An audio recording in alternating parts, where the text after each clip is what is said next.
एक बार की घटना, जब भरत जी चिंतन कर रहे थे और स्नान करने के लिए उस गंडकी नदी के पास पहुंचकर वहीं तट पर स्नान किया और स्नान करके वहां से निकलने ही वाले थे, वहां से भगवान के पूजन के लिए अब तैयार होकर वहां से आ रहे थे। वहां से जब भरत जी आते हैं तो देखते हैं कि एक मृग, एक हिरणी भागते हुए आ रही है।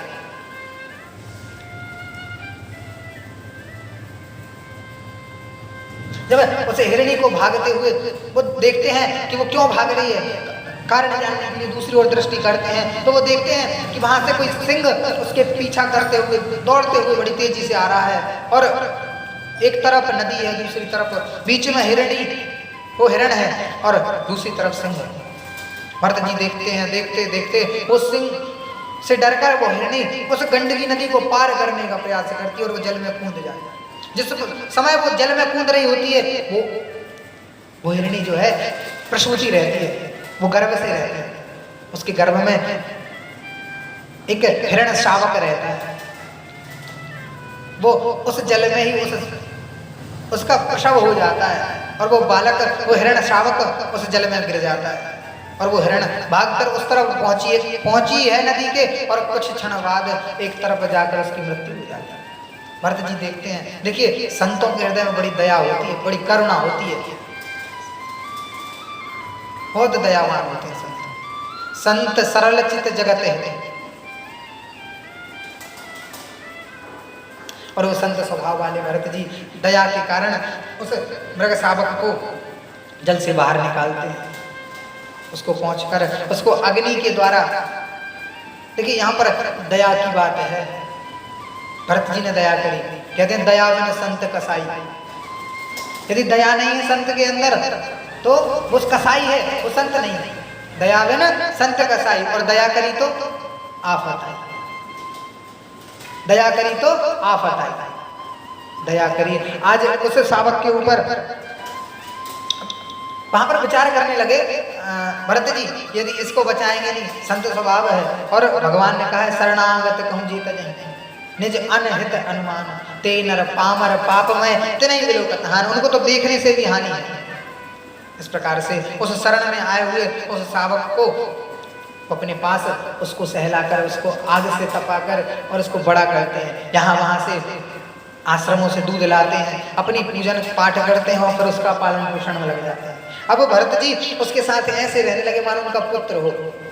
वो कभी कभी, अब वो बड़ा हो गया है, जब वो बड़ा हो जाता है तो भरत जी के सामने जब वो उसको, जब उस मृग शावक को जब वो देखते हैं तो बड़ी उसके प्रति ममता आती है, उनको बड़ा प्यारा लगता है।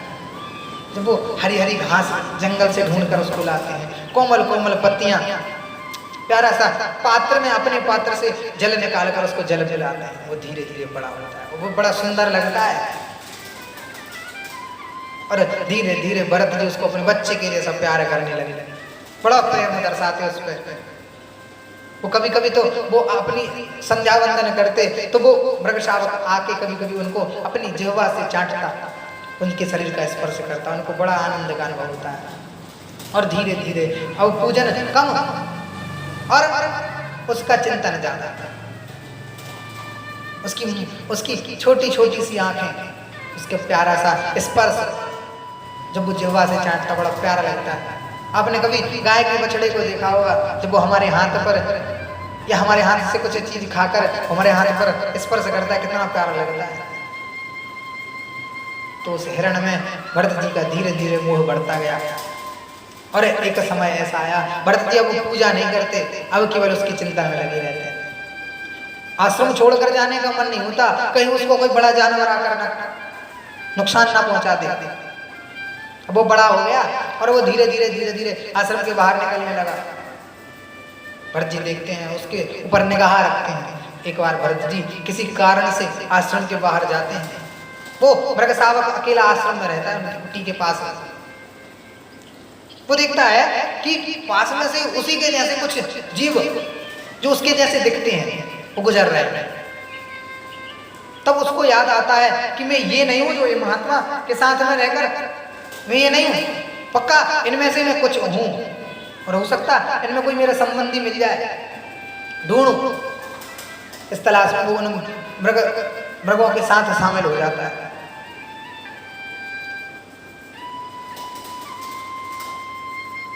और उस मृग की वो मृग उन मृगों के साथ शामिल हो जाता है। यहाँ पर भरत जी आकर देखते हैं कि आश्रम खाली है। वो चारों तरफ सभी जगह आश्रम के बाहर जगह जगह जाकर उसकी पूछते हैं, लेकिन वो कहीं नहीं मिलता। वो तो उन झुंड में मिल गया और फिर वो कभी वापस नहीं आया। भरत जी दिन रात उसके चिंतन में खोए रहते हैं और इतने शरीर को दुर्बल कर लिया, बड़ा प्रेम हो गया था उससे। अब भरत जी का समय व्यतीत हुआ, मृत्यु निकट आई और जब मृत्यु होने वाली थी तो भगवान का ना चिंतन, आए थे हरि भजन को ओंटन लगे कपास। वो आए तो थे जंगल में भगवान का भजन करने के लिए, किंतु ऐसी परिस्थिति बनी कि आज वो हिरण में आसक्त हो गए। कहते हैं कुछ लोग कहते हैं राधे श्री राधे, वन में गए और कुटी बनाई, वन में गए और कुटी बनाई और लगाई फुलवारी, भजन पूजन का नाम नहीं, बकरी की रखवाली। वन में गए महाराज, कुटी बना ली। अब कैसे आगे प्रक्रिया कैसे बढ़े, तो कुटी बना के फिर चलो फूल चढ़ा लेंगे, ठाकुर जी को फूल चढ़ाएंगे तो फुलवारी लगाएंगे महाराज। फिर सोचा कि अब दूध भी चढ़ाएंगे तो एक बकरी रख लेंगे। भजन पूजन तो अब छूट गया, अब केवल बकरी की रखवाली। ऐसे भरत जी के साथ हुआ। उस मृग शावक के चिंतन में उन्होंने अपने शरीर का त्याग किया। जब शरीर का त्याग किया तो कहते हैं अंतकाले च, भगवान कहते हैं यदि अंत काल में मेरा स्मरण हो जाए तो मेरा ही कलेवर प्राप्त होता है बाद में जाके। और अंतेमति सागति, जैसी अंत में स्थिति रहेगी। हम भगवान का भजन की प्रेरणा क्यों देते हैं? सभी संत महात्मा, सभी कथावक्ता, सभी लोग जो भगवान के भक्त हैं वो भजन करने की प्रेरणा क्यों देते हैं? वो इसीलिए कि आज से हमें भगवान का भजन करने की आदत तो मन में बन जाए और हम भगवान का चिंतन, भगवान का भजन करने लग जाए, जिससे अंतिम श्वास जो हमारी निकले उसमें जैसे हर श्वास में हो सुमरन तेरा, उसी प्रकार से वो अंतिम श्वास में यदि सुमरन हो गया तो महाराज तरन तारण वहीं से हो गया। अंतिमति सागति, वही गति प्राप्त होगी यदि भगवान गीता में कहते हैं अंत काले च मामेव स्मरन् मुक्त्वा कलेवरम यः प्रयति सद्भावं याति नासत्र संशया।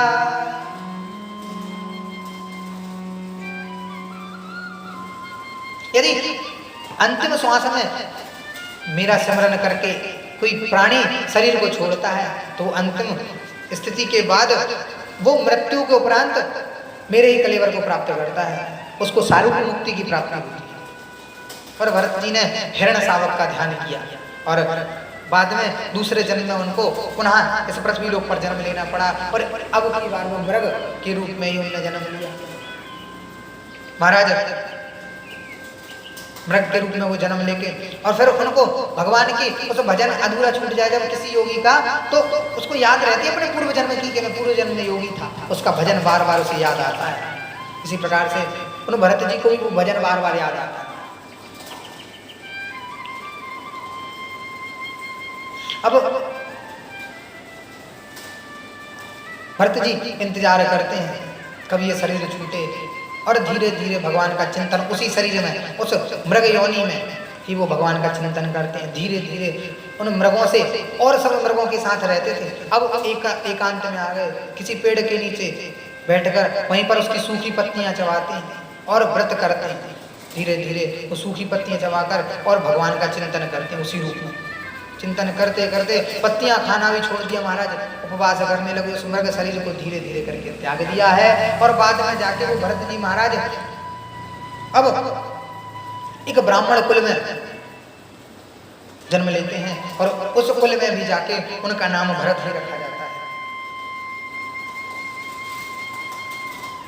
कहते हैं ये केवल मनुष्य शरीर के ये साधन धाम है, ये मोक्ष का द्वार है। ये मनुष्य शरीर साधन धाम मोक्ष कर द्वारा पाए न जही परलोक सवारा। अरे इसको पाकर यदि आपने उस लोक को नहीं संवार पाए तो ये व्यर्थ है। और उस लोक को पाने के लिए भगवान का भजन ही केवल कलयुग में सार है महाराज, और किसी चीज से कार्य काम ना चलेगा।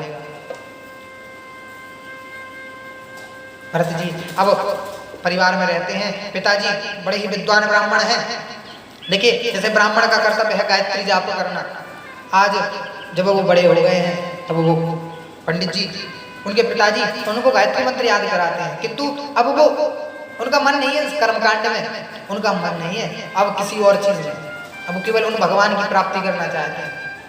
और महाराज वो अब केवल अवधूत वेश में रहते हैं। जब एक जड़ की भांति, तो घर वालों ने उनका नाम जड़ भरत ही रख दिया, ये तो जड़ है, ये जड़ अर्थात मूर्ख। वो याद कराते, उनको याद सब है, योगी हैं वो पूर्व जन्म के, किंतु अब वो नाटक करते हैं और कुछ भी याद नहीं करते, कुछ भी संसारिक गतिविधि में सहयोग नहीं करते हैं, और घर वाले उनको बड़ा बेइज्जत करते हैं।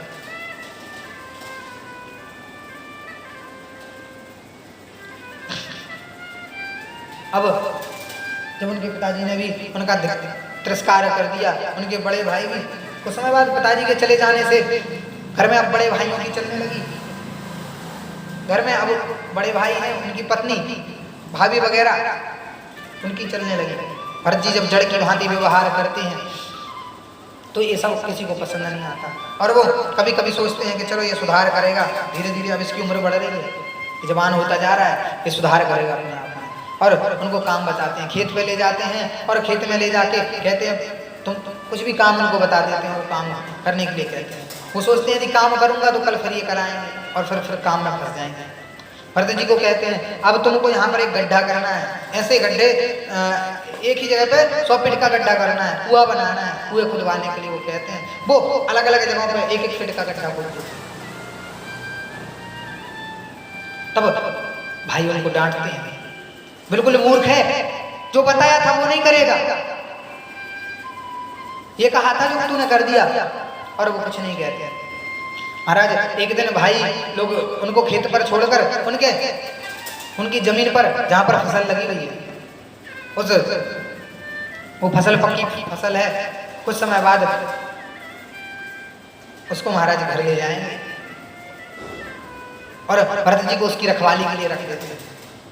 और भरत जी महाराज रखवाली तो ठीक है, चिड़ियां आती हैं तो उनको भगाते तक नहीं, और इतना भी नहीं, महाराज कहते हैं, क्या कहते हैं भरत जी महाराज,